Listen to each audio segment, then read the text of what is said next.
Hey guys, welcome back to our Tourist Fan Club. It's me, Ross, at our Tourist Fan Club, all platforms as always. Make sure to like and subscribe if you have not already. Coming to you a bit melancholy. Thoughts, feelings, emotions swirling after that Bulls loss to the Knicks. And the theme that keeps coming to my mind is what I call the unwinnable game. The unwinnable game is a game that you walk away from feeling like, not that that was a bad game for my team. We really should have won that. You walk away feeling like, did we ever have a chance to win that to begin with? And not from a standpoint of like, we're so outmanned that the opponent is so much better than we are. We don't have a chance. That's not what I'm talking about. Because in the NBA, anyone can win on any given night. You'll see good teams getting blown out sometimes, and you'll see bad teams being the ones blowing them out. It happens. Everyone has an off night, and everyone has an on night. That's basketball. It's a long season. Things change. There's ebbs and flows. Whatever. The unwinnable game is the game that no matter how hard you try, there are external forces causing you to fall behind and causing momentum to shift. And it's not just one call at the end of a game that decides the entire game. It's a series of different events that lead up to a bigger picture and kind of create a narrative. I think that it's hard for me to sit here and blame a loss on the refs because that feels wrong, and it feels like you're giving up too much. You're giving up too much responsibility to say that the refs took a game. No, I mean, the Bulls didn't play well enough through the entire game to beat the Knicks. They had a really bad first quarter. They had a really bad fourth quarter. That much is fair. I think Billy Donovan put it really well in his post-game press conference when he said, they need to control the things that they can control. They need to worry about the things that they control. They can't control the refs. They can control how they react to calls. So there were 3 technicals against the Bulls tonight. I think they were all justified. I think Billy Donovan sticking up for Kobe White after he gets an elbow to the eye, I think that's justified. Daniel Tice, the technical didn't even make sense necessarily, but whatever. The whole point of me sitting here talking to you is I feel like in this weird COVID season, now more than ever, with the way that a lot of players have been in and out of lineups, there's been a lot of injuries, obviously health and safety protocols. There's just been so much weirdness this season, and something that I just can't get out of my head, and I think a lot of you probably feel the same, especially Bulls fans right now. Why are the refs so involved in these games? And I know that we look at everything through a Chicago lens. So this season, I definitely feel like the refs have been particularly, I don't even want to say harsh on the Bulls, just kind of, I don't know, they haven't been paying attention. Lackadaisical, maybe. There's not an attention being placed upon the calls that seem to be going in the opponent's favor, but not in the Bulls' favor. Like, there was a moment tonight against the Knicks, and I feel like there were a few moments, but this one just sticks out a lot, where Thad Young was able to slap the ball to create a second chance opportunity off a missed shot. And it looked like a clean slap. He was going to get the ball back, and the Bulls were going to get an offensive rebound. So he slaps the ball. The ball is kind of bouncing, and it's in play. It's for anyone to go get. So Thad Young slaps it. Maybe like a second goes by until he has it in his hands and its possession. And then the whistle gets blown. I don't get that. From half court, mind you. The baseline ref didn't call it. It was the ref who was at half court. The baseline ref who's watching it happen right in front of him didn't call it. What's happening there? Why is that happening? And I think fans of other teams, admittedly, I haven't had the time to really pay close attention to a lot of other teams around the NBA this season, but you see it. You see it on social media. You see the bad calls that have been affecting all kinds of teams at the end of games. And those are just the ones at the end of the games. Like I mentioned, there are moments, there are huge moments in these games that don't show up on a stat sheet and don't happen in the last 2 minutes. Like towards the end of the third quarter, early fourth quarter against the Knicks, and this is just fresh in my memory, that's why these are my examples, but the Bulls had a lead at one point. The Bulls had come back in this game and were actually controlling it. They looked like they were in the driver's seat. And then one bad call happens. Okay, one bad call. We go back down on the other end. Bulls need to get a stop. They don't get a stop. I understand that. 2 bad calls, 3 bad calls, 4 bad calls. And all of a sudden it feels like, well, the refs are just handing them possessions now. Right? Like you get slapped on the head. I mean, that should be a call. There was a point when the shot clock operator didn't reset the shot clock. So the Bulls had a wide open shot. This is mid-possession, and the refs shut it down because the shot clock operator at Madison Square Garden, where the Bulls are visitors, did not reset the shot clock. That opportunity goes away. So it's moments like that that create the unwinnable game. And as a fan of basketball, I hate it. Because I don't watch ref ball. That's not why I love the game. It's not why you love the game. I don't think anyone's tuning in to see the refs control a basketball game. And like I said, this has been happening all across the league all season long. It feels like they're ruining our favorite sport. I know that sounds dramatic, but if I were a casual fan and I tuned into a game like this one, the Bulls-Knicks game, why would I want to keep watching? Why would I want to watch another game?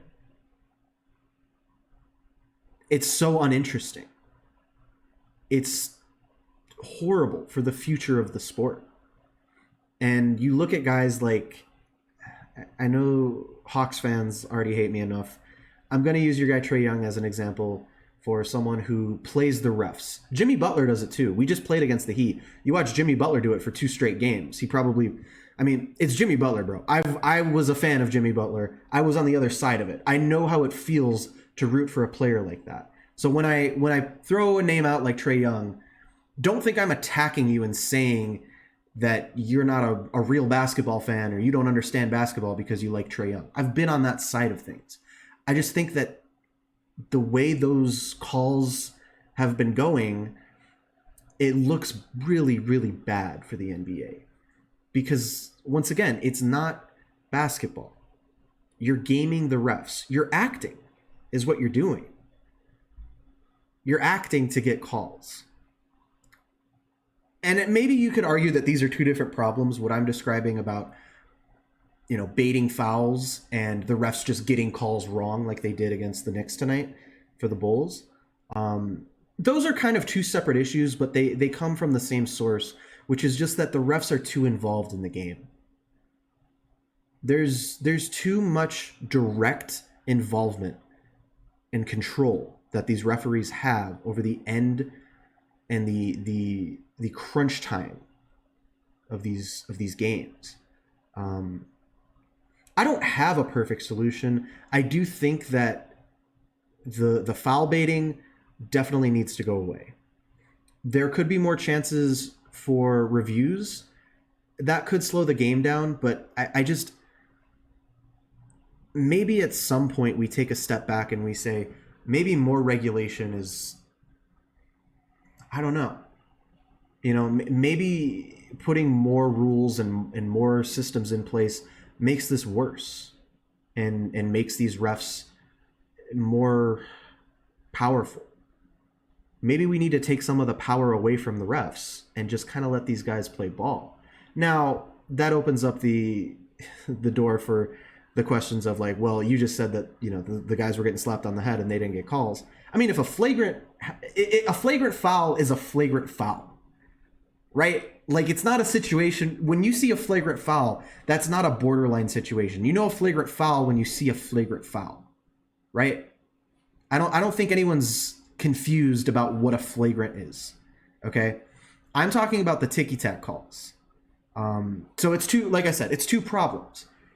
If you're going to call the flagrant foul on the other end of the court, you got to call it on this end of the court, right? There needs to be some consistency there. You can't give it to one team and not give it to the other, right? I don't know what goes into that. I don't know why it feels like, as a Bulls fan, these refs aren't seeing what we're seeing. And you hear it on the broadcast. Stacey King and Adam Amin, they are open about it. When they see a bad call, they will call it out. They can't get fined for it. Billy Donovan, on the other hand, in the postgame press conference, he can't really come out and say, oh, well, the refs got this, and that wrong. He's going to get fined. I understand that. I think, for me, I don't get it, and it feels bad. It feels bad as a fan of this team. Like, what are we doing wrong that these other teams are doing right? It feels like we're playing basketball correctly sometimes. There are times when the Bulls don't play basketball correctly. Many times, actually. But it feels like a lot of the time when these calls don't go in our favor, our guys are just playing ball. Like, Daniel Tice is just banging down low, getting boards, and he's getting smacked around. He's getting poked in the eye. He's getting elbows to the face. It's like, what more can you do? He's just balling. He's playing ball, and they're just not seeing it or not calling it. And some people have said that, oh, the refs don't respect bad teams like the Bulls. I don't buy that, because I've seen bad teams get calls like that. It has nothing to do with how good of a team you are. Now, the foul baiting, which, like I said, is kind of a separate issue, I think that does have something to do with your star power or your reputation.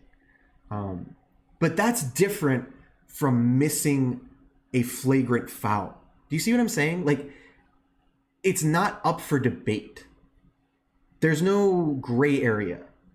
There's a gray area with what Jimmy Butler does, what Trae Young does, what James Harden used to do. I feel like I've kind of come around on James Harden. There's a difference there, because they are kind of playing the refs. They are kind of playing a game with the refs. And sometimes you could argue, wow, yeah, that looked like a foul. And then other times it's like, I mean, clearly the dude's just flailing his arms up and flopping. Like, there's more area to argue there. An elbow to the face, there's no argument, man. It's black or white. And those are the fouls, I think, that are probably most frustrating, or the plays that are most frustrating. Because it's like, why? I don't get it. You know? What is happening in the eyes of the refs on this play that is different from another play when they call it? Because once again, it's very black and white. There's not a lot of gray area. These plays look super similar, and especially when you have a ref right there, you know, it's like, it's hard not to feel sometimes like the cards are stacked against you. It's hard not to feel like it's an unwinnable game. So that's my ref rant for the night. I know that it's uncouth to argue about the refs and blame losses on them. And really, at the end of the day, the Bulls aren't a great team, and they're without Zach LaVine and Troy Brown Jr. right now. It's actually a marvel that they played as well as they did sometimes. But you just want to see a better game. You want to see a better product. You want to walk away from the game feeling like, as bad as it feels, you know, it doesn't feel good to lose, but I think it feels a little better to lose and say, like, well, we need to make some changes. You know, Billy Donovan needs to make some rotation changes. You know, Lauri Markkanen needs to play better. It's like, they all played really well tonight. I don't really have many complaints about the Bulls tonight. You know, they could have clamped down on defense better in the fourth and in the first. You know, there were spurts there where they couldn't buy a bucket. But, I mean, I just feel like I said, this game didn't feel winnable. I'm not walking away thinking, man, Billy Donovan needed to coach better. Or, man, those rotations were whack. It all seemed great. It all seemed fine. So that's my That's my problem with the refs right now. If you lose a game, you lose a game, but you need to have a chance to win it in the first place. So we'll see what the NBA does this offseason. I really hope they make some changes. And that's not just me saying, like, I hope the Bulls get treated better by the refs. I hope they do, just as a fan. But as a fan of the sport and a fan of the game, ratings aren't great right now. And you wonder why.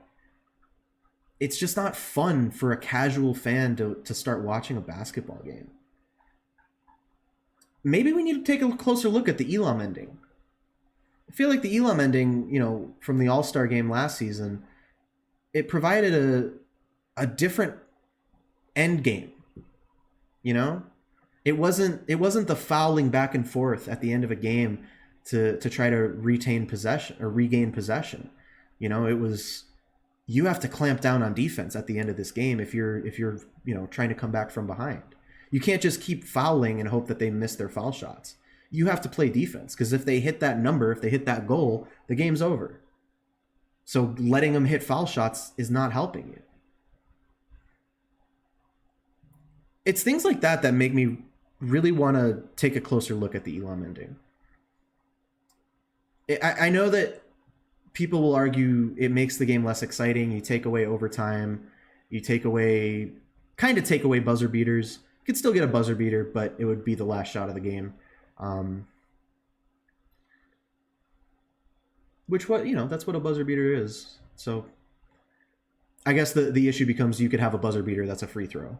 But this video isn't about the Elam ending. This is just kind of my thoughts and reactions from the Bulls and the Knicks game. And shout out to the Knicks. Honestly, they've had such a good season. I'm still such a fan of Derrick Rose and Taj Gibson. I made it pretty clear, I think.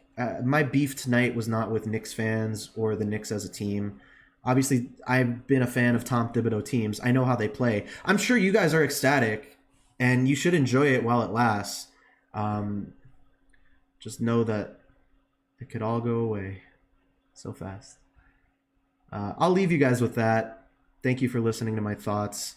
If you guys have thoughts about what you think the NBA could do to, try to fix these officiating issues, drop some comments. Maybe I'll respond to some of them and we could talk about it on a new video, because we really got to think. We got to think hard here. It's not up to us, obviously, but if we can come up with a solution and come up with something that we feel like could help the game, then there's no excuse for the NBA to not make those changes. If there is a solution, let's figure it out so we can hold them accountable if they don't put those solutions in place.